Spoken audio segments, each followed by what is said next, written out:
Hello, racing fans. Doug Henwood, the Number Cruncher, back again. It's Friday night, May the 31st, and we're looking at Woodbine Standardbreds. I've been looking for some inspiration, definitely looking for a few aha moments, so hence the intro music. I hope you get my drift. Okay, by the way, that was Take On Me by Aha. So, let's get to it. I want to offer you my handy dandy little spreadsheet. There's only 10 races on it for Friday night. We're gearing up for another big weekend and lots of good racing coming down the road. But happy to put this sheet in your hands. All you have to do is say that you'd like it. I got my email address on my YouTube channel. Feel free to put this in your hands and just see if it helps you out in terms of staying organized, keeping track of the information in addition to the selections that I'm giving you. You know, the front half speed, the middle move info, and the adjusted closing quarter info. And again, one more time, I'll just encourage you to be keeping track as the races go with track bias. All you got to do is jot the first 4 horses at the quarter pole, jot them down on the top right corner of your program, and then at the finish, go back and again write the top 4 down right below it. Very easy then to decide whether it's speed horses winning, trip horses, probably ones coming from, again, within that top 4, or whether somebody farther back's coming up to win it. And again, it's just so valuable in terms of next 2 or 3 races deciding which way you want to go to put your tickets together. All right, love it. Love the weekend. Here we go. It's, as I said, Friday night, May the 31st at Woodbine Mohawk Park, the Standardbreds.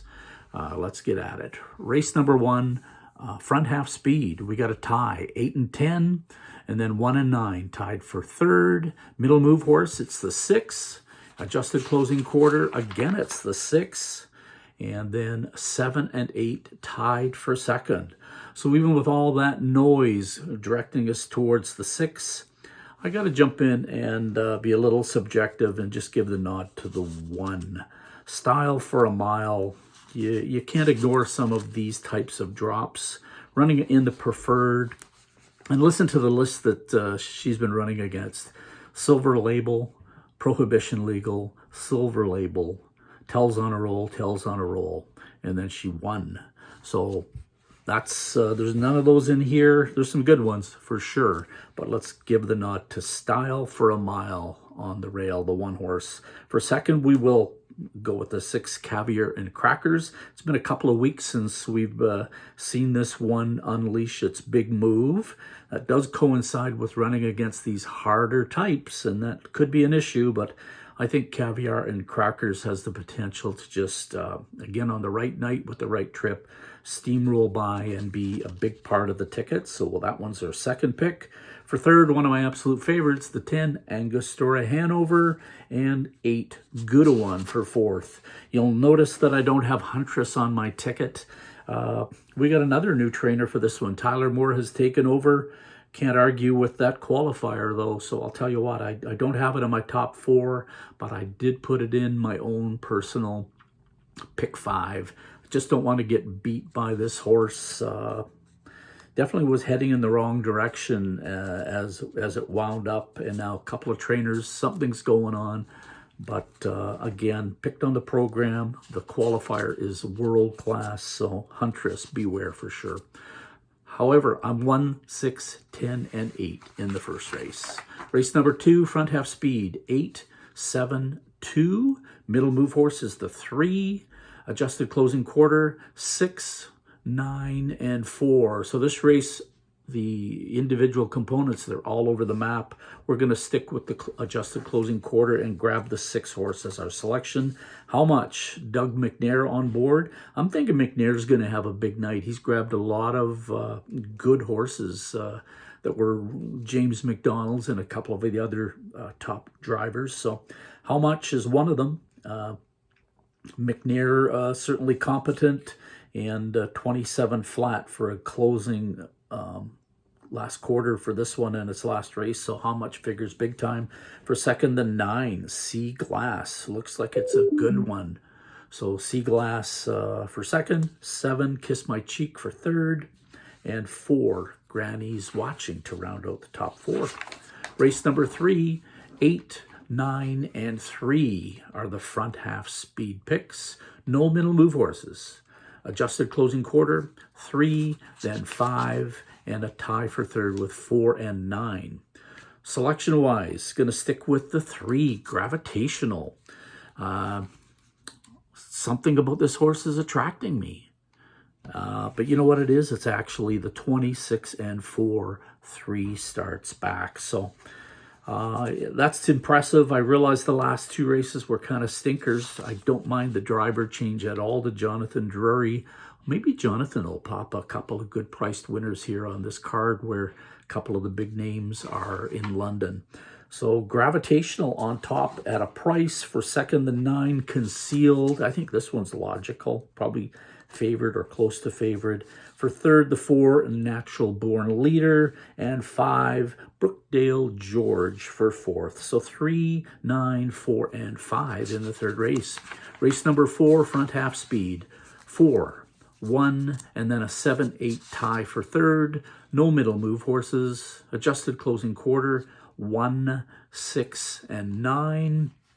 So my selections in the fourth, I'm going to go with the 1, Baroness Hill off the qualifier and off the big race in the Breeders' Crown final last year, a $600,000 race. So well meant, obviously. Last start at Woodbine last year, October the 14th, second in a $300,000 3-year-old race. So again, looks like this one's ready to go. Baroness Hill on top of my ticket. For second, the 6, Stubborn Chi. 2 for 2 this year. And again, another one that ran in the peaceful way and some nice races last year. So absolutely figures to be tough.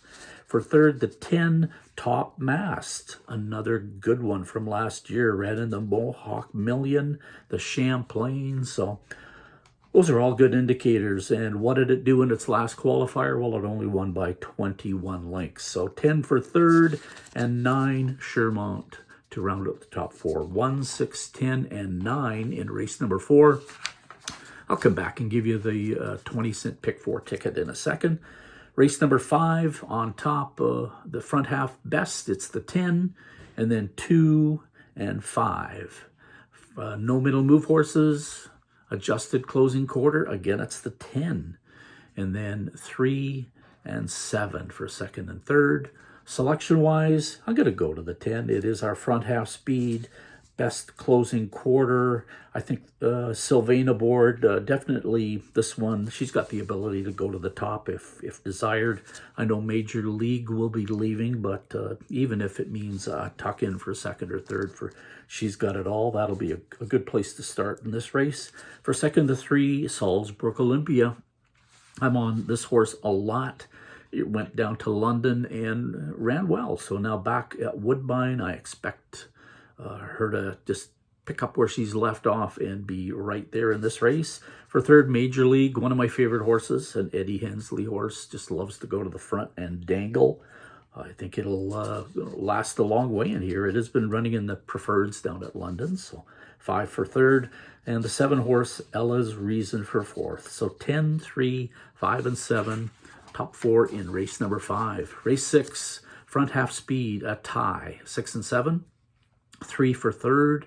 No middle move horses. Adjusted closing quarter. 3, 1, and then 8. So my selections, I don't seem to know when to give up, and that's absolutely the truth about me, by the way. Got to go back to Barstool Mountain. I bet this one 2 weeks in a row. Fairly even third in its first start of the year. Followed that up with a break. But I got to tell you, when Barstool Mountain did break in its last start, it was ready to go. It was getting revved up. Not positive it would have beat the winner that day, but it certainly would have been a 2-horse race with several lengths between them and the rest of the field. So if Barstool Mountain can stay flat, and again, we get Doug McNair, I don't mind that driver switch whatsoever. I think Dual Mountain. Very, very tough in here. For second, the 8 Stay Cool Hanover. Actually beat Barstool in the first race of the year for that one. Barstool, that is. So 3 and 8, and then 1 for third, 6 for fourth. 3, 8, 1, and 6 in the sixth race. Race number 7, front half speed, 8 on top, and then a tie with 3 and 9 for second. No middle move horses. Adjusted closing quarter, 6, and then 3 and 9 tied for second. So selections, going to go with the 3, Zip Me Up. 28 and 1 is only a fifth of a second off the best closing quarter in this group. Also figures right there with speed to have good position, and probably most important, this one is dropping back in class. I think at this $12,000 purse level, definitely figures for a big share, likely to win. And one more time, McNair has picked this one up from James McDonald. So Zip Me Up to win it. For second, the 6, My Holy Moly. Third, E.R. Norman, the 9. This time around, Mario is going to do the driving for daughter Sarah. And that's because Louis Philippe, again, is headed down to London. For fourth, the 1, Catkin Morgan. 3, 6, 9, and 1 here in race 7. So here's that pick 4 I was talking about. Starting in race number 4, it's a 20-cent ticket. 1, 6, and 10. 3, 5, 10. 3 and 8 to 3, 6, and 9. So that's $10.80. And that 7th race, that's a very important leg tonight with only 10 races. So you get the last leg of the early pick 4 and the first leg of the late pick 4. So hopefully that 3, 6, 9 in race 7 will be accurate. Race number 8, front half speed, 7, and then 2, and then a tie with 3 and 5 for third. Middle move horses, 7 and 4. Adjusted closing quarter, 9, 1, and 3. So selection-wise, gonna go with the 1, Cappy Tretch, coming in from the Meadows. Lots of qualifiers at Woodbine, but they chose to take this one down to the Meadows to get the season going. Ran really well, 151 and 2 in the sloppy track. So Cappy Tretch looks good. Again, McNair, as I said, looks like it could be a big night for Doug McNair. For second, I like the 7, Matthews Rita. Very steady, good speed. Again, I'm showing speed, a middle move, and a nice closing quarter for this horse, and that's a recipe for a good finish. So Matthews Rita, maybe at a little bit of a price in here, and then the 5 for third, Right Match, made a real nice middle move last race. Couldn't quite keep it going, but didn't fall off the map either. It still finished pretty close. 26 and 4, the start before that as well. So just running really well. I think it fits in this group really well. And then for fourth, the 9 horse. I did move this one down a little bit simply because, like even with the 26 and 1 last quarter in this last race, it's simply going to be coming from the back. So unless the track bias says that the deep closers are doing the job, I'll probably put this in the middle or bottom of my ticket. But my eyes will be open to see what that track bias is saying. So that's race number 8. Is that right? Yep. Race 9 coming up. Front half speed, 1, 4, and 6. No middle move horses. Adjusted closing quarter, 2, 9, and 6. Selection-wise, I'm going to go with the 2, Gigondus. Dropping in class, I think that's probably the most important thing. Can show a little speed, but I'd like to think from post 2 that McNair settles for a trip, a nice close trip, and then maybe that middle move somewhere in the backstretch he decides to take over, and that could be it in this group. I think 27 and 3 is the best closing quarter in this race, and that is Gigondus. For second, the 6, Phoenix, outside every call last race. Good horse, should get a good piece. And Cadillac, enjoyed the new trainer last time. These are a little tougher in my opinion, but Again, nice horse doing things right currently. So Cadillac and Jody Jameson should also get a factor in this one. And 9, Del Crest Brent and Steve Hudon. We're going to be rumbling at the end for a piece, I think. 2, 6, 1, and 9 here in race 9. Race 10, this is the end of the card. So we got our jackpot high 5 in this one. Front half speed, 1 and 8 are tied. 9 in there for third. Middle move horse is the 7. Adjusted closing quarter, 4, 7, and 1. Selections, I think this is our most likely pick on the card. It's Ms. Quicksand. She's just very steady. 26 and 4 is definitely the best closing quarter on this in this group. She figures with good speed as well. And again, just simply dropping into an easier bunch. So Ms. Quicksand to me is the most likely play, most likely winner on the card. For second, Mystic Wild Rose with the rail. I'm looking for a little more out of this one. I think it's time we should see this after a couple of starts now. Race number 6, or horse number 6, it better be Donna, is my third pick. 7, Gimme a Corona for fourth. And 2, Deshane, rounding out that jackpot high 5. So 4, 1, 6, 7, and 2 to take a run at that jackpot high 5. Rolling back to race number 7, we'll give you a 20-cent pick 4 candidate. 3, 6, and 9 in leg number 1. And then 1, 5, 7, and 9 with 1, 2, 6. And then I'm going to key Ms. Quicksand in the last leg. So it's only $7.20. That's Woodbine Standardbreds for Friday night, May the 31st. I'll be back shortly with a look at the Saturday night action. Again, I just love Woodbine and Friday and Saturday night. So let's enjoy the action, and hopefully a few of these click and we can make a little money. Okay, bye for now, guys.